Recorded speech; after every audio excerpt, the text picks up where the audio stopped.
The gleaming headquarters of Chen Fashion House stood like a crystal monument in downtown Los Angeles, its windows reflecting the California sun. I walked through the glass doors one last time, knowing that in less than an hour, everything I'd built would be taken from me, or so my sister thought. I'm Sarah Chin, founder and, until approximately noon today, CEO of Chen Fashion House, the brand that revolutionized sustainable luxury fashion. Our eco-friendly materials and innovative designs had caught the attention of LVMH, leading to acquisition talks that would make us a global powerhouse. At least that was the plan until my sister Michelle decided she deserved to be more than just creative director. Morning, Sarah. Lisa from marketing called out cheerfully. Big board meeting today? If she only knew. You could say that. The elevator ride to the executive floor felt surreal. In my designer tote, ironically, one of our best sellers, I carried proof of Michelle's calculated betrayal. Secret meetings with board members, backdated voting rights transfers, carefully orchestrated power plays. Classic corporate takeover tactics executed by my own sister. What she didn't know was that I had been 3 steps ahead of her from the start, ever since I caught her showing our confidential designs to LVMH executives 2 years ago. The boardroom was already full when I arrived. Michelle sat in her creative director chair, perfectly styled in our latest collection, iPad Pro ready for notes. Our other board members, 2 venture capitalists from Fashion Forward Fund, our angel investor James Wong, and our CFO Michael Torres, all avoided my eyes. Sarah, Michelle nodded coolly. Let's begin, shall we? I took my seat at the head of the table, noting how everyone subtly shifted toward Michelle's side. They'd made their choice. Before we start, I said calmly, I'd like to address what's really happening here, specifically the planned vote to remove me as CEO. The room froze. Michelle's practiced smile didn't waver, but her perfectly manicured hands tightened around her iPad. I have copies of all the communications, I continued, the secret meetings at Soho House, the voting rights transfers, even a drafted press release announcing my decision to step down to focus on personal projects. Sarah, Michelle started, her voice smooth as silk. You're obviously stressed about the LVMH acquisition. Maybe you should take some time to recharge. I finished for her. Like you suggested to the board I needed, right before proposing yourself as interim CEO. Michael at least had the grace to look uncomfortable. The venture capitalists maintained their practiced neutral expressions. The fact is, Michelle said, standing now, the board has concerns about your leadership. The LVMH deal requires steady hands. Your recent behavior suggests you might not be the right person to guide us through this crucial transition. Translation: I'd refused to accept LVMH's initial offer, knowing our brand and technology were worth far more. Michelle, eager for her moment in the spotlight, had been undermining me ever since. Let's be clear about what's really happening, I said, opening my laptop. You've spent 6 months convincing the board I'm unstable because I wouldn't take a lowball offer. You've manipulated voting rights to create a majority. And now you're planning to push me out and quickly close a deal that undervalues our company by at least $100 million. These accusations are ridiculous, Michelle snapped, but James Wong was already pulling out his phone, probably checking the documentation I'd mentioned. Shall we vote then? I asked quietly. The next 15 minutes were corporate theater at its finest. Michelle presented her carefully prepared case for my removal. Concerns about my erratic leadership, fears about losing the LVMH deal, veiled suggestions about my mental state. The board listened, nodded, and voted exactly as she orchestrated. The motion carries, Michelle announced, not quite hiding her triumph. Sarah Chen is hereby removed as CEO of Chen Fashion House. Effective immediately. I will assume the role of interim CEO to ensure a smooth transition and successful completion of the acquisition negotiations. I stood slowly, gathering my things. Congratulations, sister. Just one small detail you might want to consider. Security will escort you out, she said dismissively. Before they do, you should probably take a look at this. I projected an email onto the screen behind her. This just came in from the U.S. Patent and Trademark Office. Michelle frowned, turning to read. I watched the perfect foundation on her face seem to crack. That's impossible, she whispered. Trademark registration number 88 to 742 391. I read aloud. Revolutionary eco-friendly fabric processing technology and sustainable luxury fashion designs. Sole owner, Sarah Chen Personal Holdings LC. Filed 2 years ago, all rights assigned to my personal company rather than Chen Fashion House. The venture capitalists were already on their phones, presumably calling their lawyers. James Wong was turning an interesting shade of pale. The sustainable fabric technology that makes our brand unique. I continued pleasantly. The eco-friendly processing that LVMH wants to buy. I developed it before bringing it to the company. Before I made you creative director, Chen Fashion House has been operating under a personal license from me, which, I checked my watch, expired approximately 2 minutes ago when you removed me as CEO. You can't do this, Michelle sputtered. The company owns all intellectual property. Developed while working for the company, yes, I agreed. But this technology predates Chen Fashion House. Check the timestamps. Check the documentation. Check anything you want. My lawyers already have. The security guards Michelle had called were waiting by the door, but no one was moving to escort me out. Everyone was too busy reading the trademark details now displayed on their screens.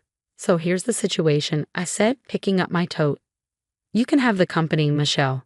But without a license to my technology, what you have is an empty shell. No sustainable fabrics, no eco-friendly processing, no $200 million LVMH acquisition. Just a very nice office with a great view of Los Angeles. We'll challenge this, she threatened. The board will. The board, James Wong interrupted sharply, will need to reassess its position. Sarah, perhaps we should discuss this privately. I shook my head. No need. My resignation is effective immediately, as per the vote. I'll be starting a new company, one that owns rather valuable intellectual property. I hear LVMH is interested in sustainable luxury fashion. I walked to the door, then turned back. Oh, and Michelle, Mom expects us for dim sum on Sunday. Try not to be late this time. The security guards stepped aside, apparently unsure who they were supposed to be removing. As the elevator doors closed behind me, I heard the boardroom erupt into chaos. Lisa from marketing caught me in the lobby. Sarah, is everything okay upstairs? I smiled, thinking about the other insurance policy hidden in my home office. The one that would really turn the fashion world upside down. Everything's fine, I assured her, just some unexpected family business. But tomorrow? I grinned. Tomorrow is going to be very interesting. The next 24 hours in the fashion world were chaos. Women's Wear Daily broke the story first. Chen Fashion House CEO ousted, major IP dispute threatens LVMH deal. Within hours, my phone was blowing up with calls from every fashion journalist, luxury brand, and competitor in the industry. I ignored them all, sitting in my Malibu home office, watching the story unfold exactly as I planned. The trademark was just the beginning. The real bombshell was still waiting to drop. Ms. Chen. My assistant's voice came through the intercom. Bernard Arnault from LVMH is on line 1. And your mother on line 2. I smiled. Right on schedule. Put Mom through first. Sarah Chen. Mom's voice crackled with familiar authority. What is this I'm reading about you and your sister? The entire Chinese community is talking. Michelle tried to steal my company, Mom. And you embarrassed her in front of the entire board? In front of important investors? Have you forgotten everything about family harmony? I glanced at the folder on my desk, printouts of Michelle's secret emails plotting my removal, dating back almost a year. Sometimes harmony has to be earned, Mom. Is Michelle there with you? A pause. She's been in her old room since this morning. Won't stop crying. Good. Tell her to stay there. She'll want to see the news in about an hour.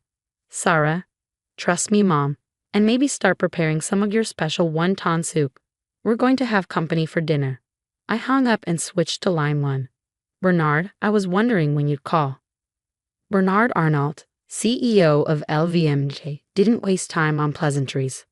That's quite a technology portfolio you've been sitting on, Sarah. Want to explain why we're just learning about it now? Because until today, there was no reason to mention it. Chen Fashion House had a perpetual license to use the technology as long as I remained CEO. Now? I shrugged, though he couldn't see it. Now things are more complicated. The acquisition deal is dead, I finished, at least in its current form. But I'm happy to discuss a new deal, one that reflects the true value of the technology. There was a long pause. The original offer was fair. The original offer was $200 million for technology that will revolutionize sustainable luxury fashion. Technology that, as of this morning, legally belongs to me personally, not Chen Fashion House. Would you like to know what Kering offered 20 minutes ago? Another pause. When can you be in Paris? I can't. Family dinner tonight. But you're welcome to join us in Los Angeles. My mother makes excellent wonton soup. To his credit, Renard caught on quickly. Text me the address. I'll bring the wine. The next call was to Lisa from marketing, who had already received offers from 3 luxury brands. How would you like to be head of global marketing at a new company? One with actual ownership of its core technology. When do I start? By noon, I'd secured commitments from most of Chen Fashion House's key designers and technical team.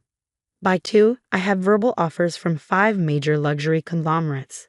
But the real show was set for 3 o'clock, when the second part of my insurance policy would become public. Right on schedule, Vogue broke the story. Chen Fashion House's eco-friendly claims in question. Anonymous source reveals documentation. I watched from my home office as Chen Fashion House's stock price started to plummet. The anonymous source, actually my carefully documented research files, showed that while my sustainable fabric technology was genuine, Michelle had been cutting corners on production using non-eco-friendly processes while marketing them as green. The phone rang again. Michelle. You knew, she said without preamble. You knew about the production changes all along. Of course I knew. I'm the one who warned you about sustainability certification 6 months ago, right before you started plotting to remove me. The company is tanking.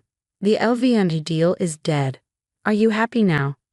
Actually, Mr. Arnault is coming to Mom's for dinner. We're going to discuss a new deal, one that involves my new company, which owns both the technology and proper sustainability certifications. Silence. You should come too, I added. Mom's making wonton soup. Why? Her voice cracked. Why not just destroy me completely? Because you're still my sister, and because Mom would never forgive me. 7 o'clock, don't be late. The scene at our parents' house that evening was surreal. Mom's dining room table, where we'd eaten Sunday dinners our entire lives, now hosted the CEO of LVMH, 3 prominent fashion executives, and our family's old friend Uncle Jean, who'd helped me file the original patents 2 years ago. Michelle arrived last for perfect makeup, unable to hide the evidence of tears. Mom, bless her, acted like having fashion industry billionaires at her table was completely normal.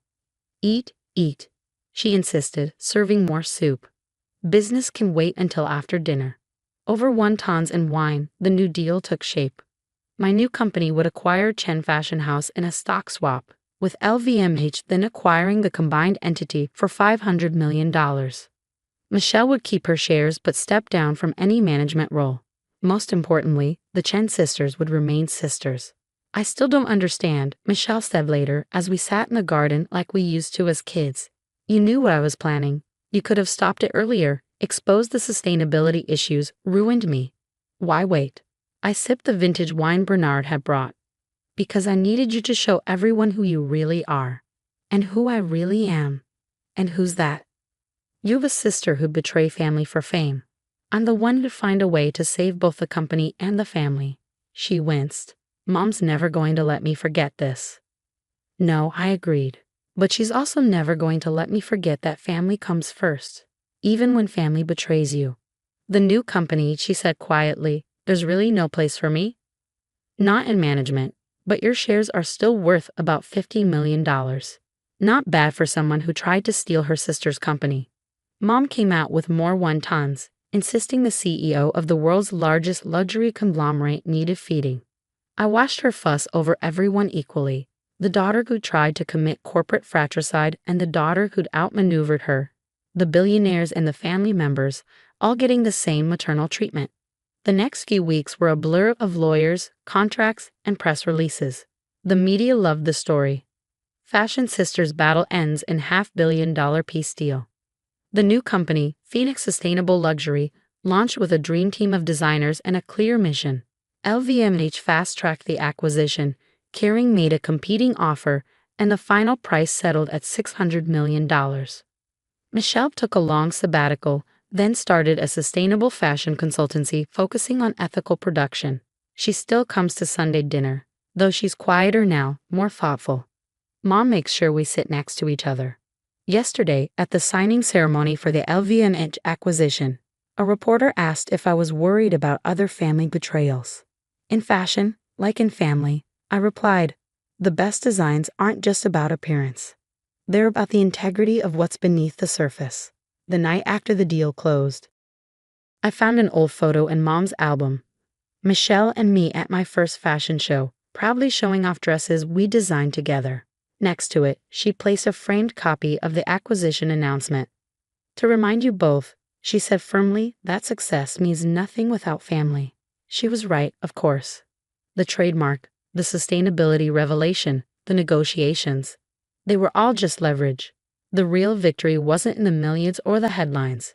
It was in finding a way to save both the company and the family. Michelle and I still argue about design aesthetics at Sunday dinner. Mom still makes too many wontons. Dad still says we work too hard. But now there's a new understanding between us all. Success isn't just about winning, it's about how you win. The fashion world moves fast. Trends come and go, but family endures. Sometimes it takes a betrayal to remind us of that truth, and sometimes it takes a sister's forgiveness to show us how to move forward. Today, Phoenix Sustainable Luxury is revolutionizing the fashion industry. Our technology is changing how luxury goods are made, and the Chen sisters are still having Sunday dinner at Mom's table. Different seats maybe, different perspectives certainly, but still family. As for me, I keep the original patents framed in my office next to that old fashion show photo, a reminder that in business, as in family, the best victories are the ones that leave room for redemption.